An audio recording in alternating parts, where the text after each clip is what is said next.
Dan pastinya apa yang dilakukan Pak Prabowo tidak bakal sia-sia lah, karena untuk pemberantasan korupsi. Nah, yang jadi pertanyaan, siapa yang berani mengancam Pak Prabowo Subianto? Mengancam Pak Prabowo Subianto, orang nomor 1 di Indonesia, Jenderal Bintang 4, diancam, men. Ini siapa yang mengancam? Siapa yang berani mengancam Pak Prabowo? Ini menjadi pertanyaan. Wow.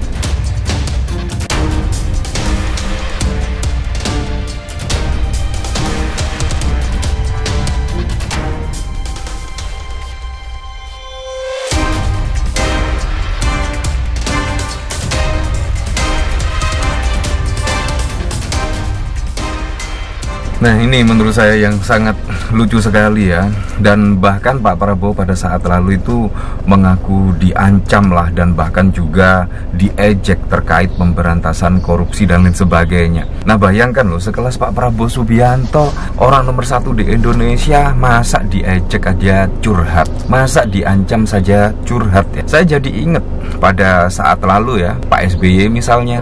Bahkan Pak SBY itu merasa ditarget pada saat lalu, dan setiap hari ketika berpidato juga curhat dan lain sebagainya. Dan menurut saya Pak Prabowo tidak perlu takut lah. Apalagi juga niat dari Pak Prabowo sangat baik sekali, misalnya untuk memberantasan korupsi dan lain sebagainya. Seharusnya Pak Prabowo mewakafkan seluruh hidupnya lah. Kalau misalkan terjadi apa-apa, kalau niatnya baik pasti akan dikenang oleh masyarakat Indonesia. Dan pastinya apa yang dilakukan Pak Prabowo tidak bakal sia-sia lah, karena untuk pemberantasan korupsi. Nah, yang jadi pertanyaan, siapa yang berani mengancam Pak Prabowo Subianto? Mengancam Pak Prabowo Subianto, orang nomor 1 di Indonesia, Jenderal Bintang 4, diancam, men. Ini siapa yang mengancam? Siapa yang berani mengancam Pak Prabowo? Ini menjadi pertanyaan. Wow. Nah, otomatis lah masyarakat bertanya-tanya, wah, kira-kira siapa? Apakah mantan? Wah, karena kalau kita lihat Pak Prabowo Subianto seringkali bertemu dengan mantan beberapa waktu lalu. Dan konon katanya sih Pak Prabowo ya disetir oleh mantan dan lain sebagainya. Dan bahkan ada yang beropini Pak Prabowo itu tidak pede lah menjadi presiden karena seringkali bertemu dengan mantan. Nah, bahkan juga dikomentari oleh Paltiwes, si Pak Prabowo, kalau memang niatnya benar dan tulus mau bersih-bersih, kenapa ada kejadian KPK ralat sama tersangka kasus dugaan korupsi CSR Bank Indonesia? Dasar presiden omon-omon. Nah, apakah Pak Prabowo ini juga omon-omon ya? Ini sangat wow sekali loh. Masa sih diancam, orang nomor 1 dijaga pas pampres, dan pastinya juga dijaga oleh masyarakat Indonesia.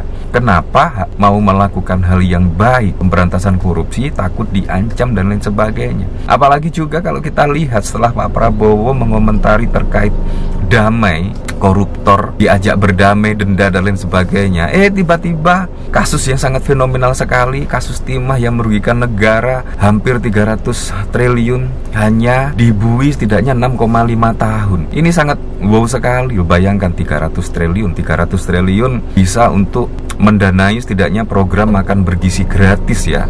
Program bergizi gratis ya bisa hampir 1 tahun lah bisa didanai oleh dana ini, tetapi hanya divonis 6,5 tahun saja. Bayangkan, sangat sedikit sekali. Dan bahkan Pak Mahfud MD ini tidak masuk akal, vonis yang dijatuhkan oleh hakim yang hanya 6,5 tahun saja. Nah, dari sini saya juga penasaran sih, kira-kira komentar-komentarnya seperti apa ya dari Pala Tuk-Tuk. Maklum presiden sudah pikun, dia bisa aja entar kencing di jalanan karena dia pikir itu hutan rimba, padahal Istana Bogor. Sama juga halnya secara heroik, karena dia pikir kita sebagai cucunya akan tidur dengan cerita hayalan ya. Apakah ini hanya hayalan saja ya, presiden orderan boneka? Sebuah argumen kebalikan yang sering disebut sebagai playing victim, alasan dan aleman. Kalau mau berantas sikat aja, nggak usah kebanyakan ayu-ayu, kebanyakan curhat saja sama orang Solo. Juru ralat omon-omonnya sendiri, dasar kacang oren. Iya, kalau kita lihat pada saat lalu ada 2 tersangka setidaknya dana CSR BI ya, itu tiba-tiba diralat. Dan bahkan pada saat lalu ada pemberitaan sudah digeledah. Tiba-tiba diralat, ini sangat mengejutkan sekali. Tiba-tiba setelah diralat ada Hasto Kristanto, tiba-tiba dijadikan tersangka. Itu juga sangat menghebohkan publik ya, sangat menghebohkan. Nah, kalau kita lihat dari pemberitaan di sini ya, Prabowo mengaku diejek hingga diancam saat bicara menghilangkan korupsi dan kemiskinan. Nah, menurut saya Pak Prabowo itu langsunglah membuat gebrakan. Siapa yang dimaksud? Seharusnya langsung dikejar beneran lah. Koruptor-koruptor lah, pejabat-pejabat yang melakukan korupsi dikejar beneran, baru curhat seperti ini. Bukan malah curhat dulu tetapi juga belum ada eksekusi dan lain sebagainya. Bahkan Pak Prabowo juga belum mengomentari terkait vonis 6,5 tahun yang merugikan negara setidaknya hampir 300 triliun, juga belum mengomentari hal tersebut. Jadi menurut saya memang hanya omon-omon ya. Belum 100 hari kerja tetapi janji-janjinya belum dibuktikan ya. Bahkan PPN malah naik 12%. Presiden Prabowo Subianto mengaku menerima banyak ancaman ketika berbicara ingin mewujudkan pemerintahan yang bersih serta menyediakan makan bergizi gratis. Ia mengungkapkan ancaman yang diterima pun cukup beragam, mulai dari ancaman ekonomi, psikologis hingga adu domba. Belum lagi bentuknya, ada yang secara terbuka atau terang-terangan, ada pula yang diberikan secara halus. Saya tahu, saya diancam. Nanti harga saham, harga indeks saham akan turun, ucap Prabowo. Ngapain sih takut kayak gini? Kalau diancam terus dan tidak dieksekusi, wah pastinya juga hanya omon-omon saja, dan koruptor pasti akan terus berkembang di negara kita. Di hari-hari pertama saya luncurkan gagasan makan bergizi sudah muncul ancaman. Saya mengerti, saya ini cukup lama jadi orang Indonesia. Saya mengerti ada ancaman terbuka dan ancaman halus. Ada senjata yang terbuka, senapan meriam. Ya, tapi sebelumnya ada senjata-senjata lain. Senjata psikologis, adu domba, fitnah, hoax. Ada ancaman terhadap ekonomi, jelas Prabowo. Tak hanya diancam, Prabowo juga mengaku beberapa program yang dirancangnya pun ditertawakan.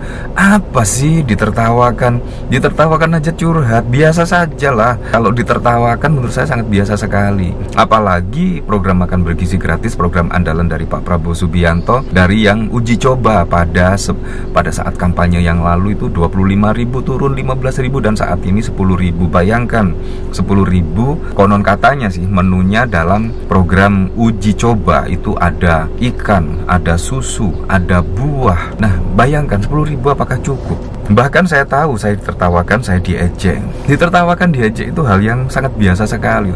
Makanya tunjukkanlah program makan bergizi itu sukses, benar-benar diharapkan oleh masyarakat Indonesia. Dan tunjukkanlah kalau memang mau memberantas korupsi itu, tunjukkanlah mulai dari sekarang. Kalau tidak ditunjukkan dan tidak dibuktikan, pasti juga akan menjadi bahan tertawaan. Tapi saya sudah biasa diejek. Mana mungkin menghilangkan korupsi di Indonesia, mana mungkin menghilangkan kemiskinan, mana mungkin menghilangkan kelaparan. Apa, mau kasih makan bergizi? Haha, ketawa ucapnya. Namun Prabowo mengaku tidak khawatir dengan berbagai ancaman tersebut. Sebaliknya ia meminta jajarannya untuk membalas para pengancam itu, bahwa dirinya tidak terpengaruh dengan ancaman yang mereka berikan. Saya jadi ingat sama Pak SBY ya. Pak SBY pada saat lalu juga jenderal berbintang, tetapi ketika menjadi presiden bahkan juga sering curhat. Ini hampir sama ya dengan Pak Prabowo Subianto ya. Bahkan di 100 hari kepemimpinan Pak Prabowo yang belum genap itu seringkali curhatlah, diejek, ditertawakan, diancam dan lain sebagainya. Menurut saya kalau menjadi orang nomor 1 di Indonesia, menurut saya hal-hal seperti ini sudah biasa ya. Diejek, ditertawakan sudah sangat biasa sekali. Apalagi program-program yang digagas belum terpenuhi atau belum bisa diharapkan oleh masyarakat. Makanya tunjukkanlah mau memberantas korupsi ya, langsunglah, tidak pandang bulu. Menurut saya itu poin yang paling penting ya. Ya, tetapi kita kembalikan lagi ke masyarakat lah menilainya seperti apa.